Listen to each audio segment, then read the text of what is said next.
Welcome. We are doing biblical leadership essentials, and we're doing a character study on King Saul. What are the reasons for the downfall of King Saul's leadership and the failure of his kingdom, being the first king of Israel? We have looked at the first reasons out of the four reasons, which is lack of patience. And today we are looking at obedience. He disobeyed God. If you jump into 1 Samuel chapter 15, you will realize that God had given King Saul specific instructions through prophet Samuel to go and destroy the Amalekites.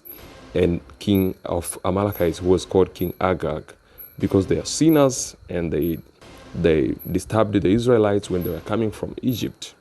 So the instructions were very clear that go and completely destroy the nation of Amalek, men, women, children, everything, cattle, sheep, goats, camels, and donkeys.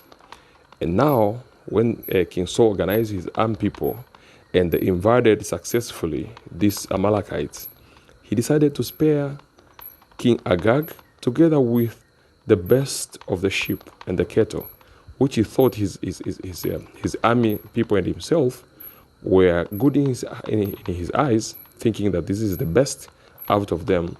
So he destroyed everything else except the best of the cattle and the King Agag.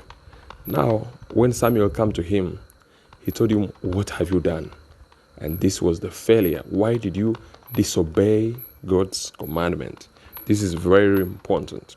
And he told him that obedience to God's voice and submission is more than a sacrifice, is very important, because rebellion is more like witchcraft, exactly, and stubbornness is more like a worship of idols.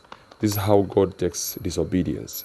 So as a leader, for you to be successful in your era, for you to be successful in your family, in anything that you are laying your hands to do, as a God's appointee, as someone God's appointed to lead some people, to lead a nation, to lead a school, to lead an organization or anything, you must be vigilant to obey God's commandment or to obey the instructions that you are given according to the Constitution, according to the policy, according to the guidelines you are using to govern the organization that you are in.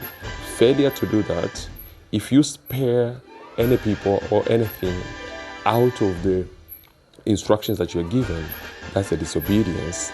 That's more like a witchcraft. That's like a worship of idols in front of God, and you will fail. Welcome.